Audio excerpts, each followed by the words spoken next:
Saudações rubro-negras, Vinícius Gaspar aqui. Nesse vídeo eu vou mostrar com números impressionantes como a diretoria do Flamengo está enfraquecida nos bastidores da CBF, não só nos bastidores da CBF, também nas internas do clube e com os próprios jogadores. A gente vai conversar com bastante detalhe sobre isso. Eu vou trazer alguns números aí da temporada 2021 e 2022, mas antes deixa eu te fazer aquele pedido clássico. Já deixa o seu curtir para fazer com que esse vídeo chegue para mais pessoas. Tem que estar inscrito, é a maneira de você me ajudar a fazer com que esse canal cresça. Já se inscreve, aciona o sininho para receber em primeira mão os conteúdos que a gente traz por aqui. Então vamos lá, a primeira coisa que tem que ficar clara é que a torcida do Flamengo hoje não aceita mais um futebol mal jogado dentro de campo. A torcida do Flamengo busca excelência, a excelência que foi apresentada lá em 2019. Não tem nada errado nisso. Entretanto, num nível competitivo tão alto como esse, a gente já viu em outros vídeos que a diferença dos valores dos elencos não é tão alta assim. Então o valor do elenco do Flamengo hoje, por exemplo, é mais barato do que o do Palmeiras, que é um dos seus principais concorrentes. É pouco mais caro do que o do Atlético Mineiro, também um dos seus principais concorrentes. A grande diferença hoje do Flamengo para os concorrentes é na arrecadação, mas ele não conseguiu ainda transformar essa arrecadação. A gente viu que esse ano o Flamengo arrecada mais de R$1 bilhão e tem feito isso com recorrência, mas e os seus concorrentes estão planejando algo em torno de 600 a 700 milhões, mas essa diferença de arrecadação ainda não se traduziu em investimentos dentro do elenco do clube. E é claro, pensando que o Flamengo tem uma gestão responsável, porque, por exemplo, o Atlético Mineiro hoje tem uma dívida de mais de R$1 bilhão e tem um elenco muito mais caro do que ele poderia ter para um clube responsável financeiramente. O Palmeiras é uma outra questão. O Palmeiras ele está mais bem administrado esportivamente. A gente já falou isso aqui em outros vídeos. Então, quando os elencos estão em valores muito parecidos, é difícil a gente ter uma hegemonia tão grande, com uma qualidade de futebol tão maior do que a dos adversários. E aí a gente acaba tendo competições equilibradas, como foi a competição de 2020, como acabaram sendo as competições de 2021. Se a gente for ver o Campeonato Brasileiro, que o Flamengo fica a uma distância, a uma margem, mas vocês vão ver aqui com os números que eu vou apresentar até o final do vídeo, que essa margem de distância aí do Atlético Mineiro de 2021 para o Flamengo de 2021 é uma margem em muitos pontos mentirosa. Eu vou mostrar isso para vocês com o número. E o Palmeiras que ganha do Flamengo, mesmo aquele Flamengo todo machucado, todo lesionado, praticamente sem treinador, já que Renato Gaúcho não é treinador. E esse Flamengo ainda dominava a partida quando o glorioso Andrés Pereira comete aquele erro gravíssimo e o Flamengo acaba perdendo na prorrogação. Então, nesse nível de equilíbrio, o clube precisa estar forte em todos os aspectos, inclusive nos bastidores das competições. Significa que o Flamengo tem que roubar, tem que pedir para roubar, ou significa que Palmeiras e Atlético estão fazendo isso? Não. Agora, o que o Palmeiras e o Atlético têm muito mais forte do que o Flamengo é uma diretoria muito presente nos bastidores da CBF, diretoria que pressiona, que não deixa com que os erros da arbitragem sejam cometidos sem punição. Quando um árbitro hoje vê a camisa do Atlético, a camisa do Palmeiras, ele tem mais medo de errar do que quando ele vê a camisa do Flamengo, já que a diretoria do Flamengo é omissa nessa questão. O Flamengo sistematicamente tem perdido pontos por causa de erro de arbitragens e os seus adversários, já que os árbitros têm medo de errar contra eles, acabam ganhando pontos. Eu vou mostrar isso aqui com números. Para começar, vamos para os pênaltis na temporada 2021. Pênaltis que foram muito polêmicos, teve bastante gente conversando sobre a quantidade de pênaltis marcados aí a favor do Atlético Mineiro. Pênaltis que continuam acontecendo, o Atlético continua sendo favorecido, não só no Campeonato Brasileiro, também em outras competições. Então vamos para o número dos pênaltis aí. Bom, enquanto eu tomo o meu cafezinho aqui, deixa o seu curtir, vai. Não deixou ainda? Deixa, porque isso faz muita diferença para mim, ajuda muito com que o canal cresça. Então vamos lá. O Atlético Mineiro na temporada 2021 teve 21 penalidades a seu favor, ou seja, 21 vezes o Atlético teve a bola na cal para poder fazer o gol e garantir as suas pontuações. Muitos desses pênaltis garantiram os 3 pontos ao clube ou foram pênaltis que desamarraram jogos que estavam muito complicados. Então, aquele 0-0 difícil contra um time de meio de tabela, o juiz marcava um pênalti, muitas vezes duvidoso, o Atlético fazia o gol 1-0 e aí aquele placar já ficava mais calmo, o Atlético ia lá, fazia 2, 3 e garantia os 3 pontos. Então, tiveram os pênaltis também que garantiram ali um jogo que estava empatado e no finalzinho pênalti o Atlético ia lá e fazia o gol capital, mas também tiveram pênaltis em situações anteriores a isso, por exemplo, num 0-0 amarrado em que o Atlético fazia o primeiro gol e aí o jogo mudava completamente de figura. Para efeito de comparação, o Atlético foi o primeiro nesse quesito, com umas 21 penalidades. O segundo lugar foi o Grêmio, com apenas 12 penalidades. O Palmeiras também com 12 penalidades. Se a gente for olhar para o Flamengo, apenas 11 penalidades. Ou seja, você pode falar assim, mas Vinícius, o Atlético ficava mais no campo de ataque? O Atlético em 2021 pressionou mais o time adversário? Bom, isso não é uma verdade se a gente for olhar as médias de gols, tanto de Atlético quanto de Flamengo. O Flamengo era um time que ia muito pro ataque, a gente lembra. O Flamengo jogou boa parte dessa competição naquele modo maluco de contragolpe, Michael dando dribles, e o Flamengo conseguia resultados de 4, 5-0, às vezes no contra-ataque. Então era um Flamengo, vamos lá, minha nossa, do Renato Gaúcho. E mesmo assim o Flamengo teve apenas 11 penalidades. Aí você vai me contar, mas todos os pênaltis do Atlético foram verificados? Bom, vários desses pênaltis foram claramente marcados de forma errada, muitos, em alguns assim de forma absurda, mesmo tendo o VAR, né, o árbitro de vídeo, e ele sendo consultado muitas vezes e consultado sempre em favor do Atlético Mineiro, muito por aquilo que eu falei anteriormente. Os árbitros, quando vão apitar jogos, não é que existe um complô para roubar para o Atlético Mineiro ou para o Palmeiras, mas quando existe uma diretoria muito presente nos bastidores, que ameaça, que de forma velada, ameaça tirar os caras das escalas, que é isso que acontece na prática. Esses árbitros, eles não são contratados, eles recebem por jogo. Então, quando a diretoria, quando um árbitro erra contra o Palmeiras vai até a CBF, reclama, ameaça tirar o árbitro do quadro de escalas, da próxima vez, aliás, não da próxima vez, todos os árbitros entendem, olha, se eu errar contra aquele clube ali, ele vai vir aqui, vai fazer um escarcéu e pode ser que eu fique fora do quadro de escalas de arbitragem aí nas próximas 2, 3, 4 rodadas, e isso vai impactar muito financeiramente. Então todos os árbitros sabem quem são os clubes que estão presentes com mais força dentro da diretoria da CBF e tem medo de errar contra eles, já que se errar contra eles, eles podem sofrer no bolso, nas escalas, né, não sendo escalados aí para as próximas partidas. Então o funcionamento é muito claro, muito simples. E a diretoria do Flamengo nos últimos tempos tem estado muito omissa nessa questão. Outro número importante aí que a gente pode analisar é esse aqui, ó.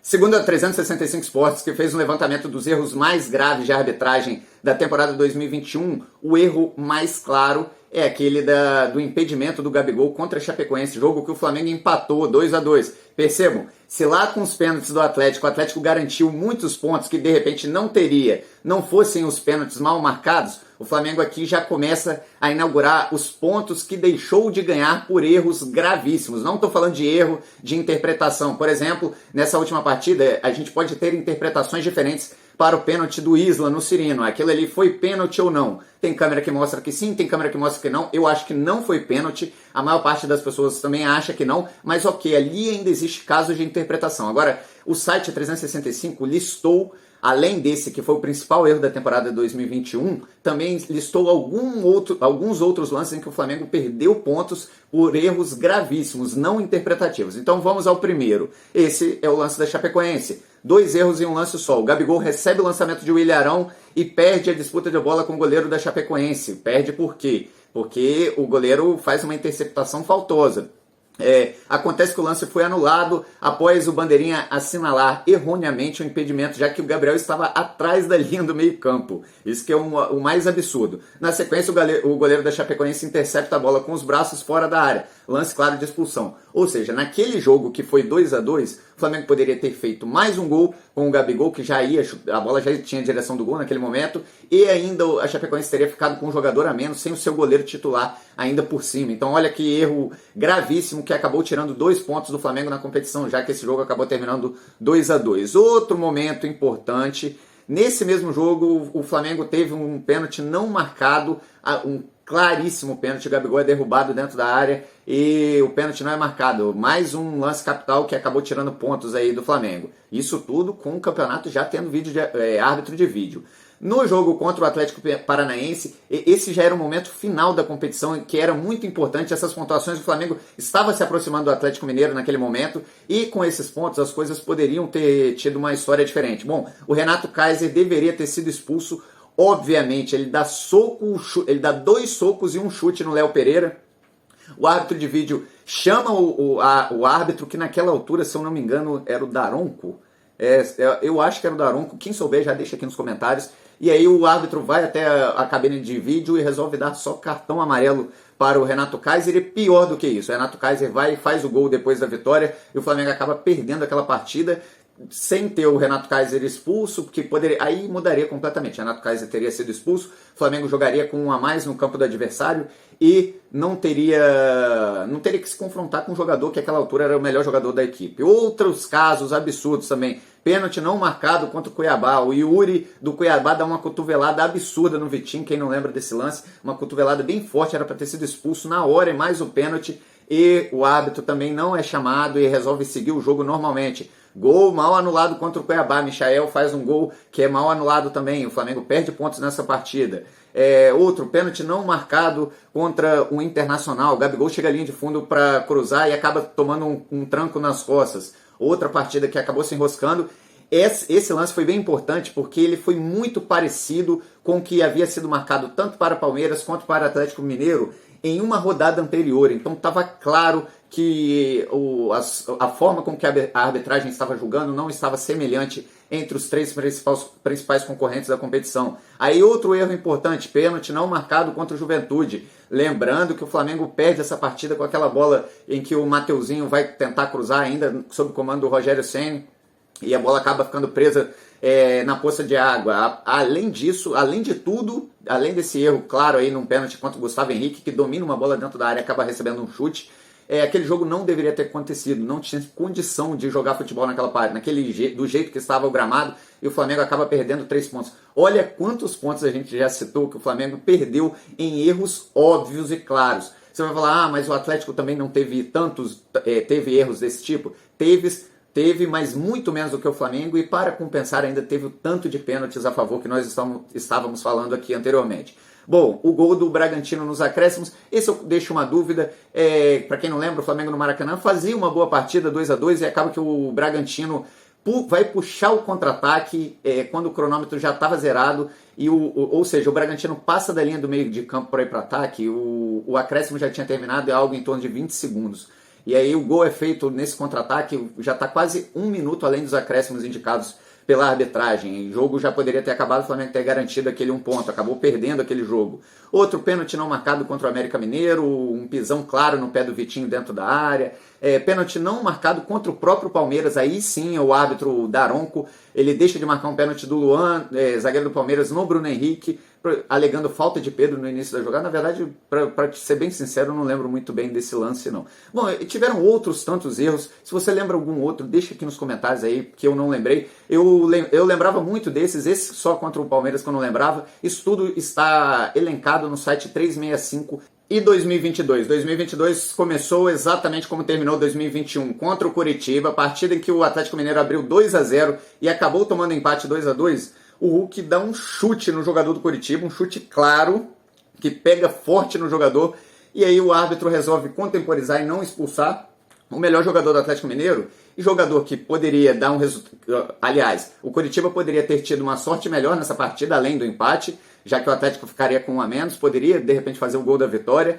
E mais do que isso, o Atlético teria que passar aquela parte da partida sem seu melhor jogador e mais um jogo sem seu melhor jogador. Então, percebam como esses erros acabam fazendo diferenças. Mais uma coisa impressionante é o árbitro de vídeo não chamar a arbitragem no pênalti marcado contra o Flamengo a favor do Atlético Paranaense, lance capital do jogo, jogo que terminou 1-0. Então percebam, ganhar jogos depende de muitas coisas, não é só jogar bem. Muitas vezes um time que não está jogando bem, ele ganha as partidas e aí consegue ir caminhando na competição, e aí numa sequência melhor de vitórias, de futebol um pouco melhor apresentado, consegue ser campeão. Haja visto aí nas últimas temporadas, se você for pensar, o Corinthians campeão do Carille, o próprio Palmeiras campeão de 2018, que não tinha um futebol exuberante. Muitos campeonatos são decididos não por futebol exuberante, e sim por o time conseguir pontos importantes em partidas estratégicas, e o Flamengo tem sido prejudicado em muitas delas. Não acredito que seja prejudicado por um complô CBFiano, não é nada disso. Eu acho só que é uma diretoria enfraquecida,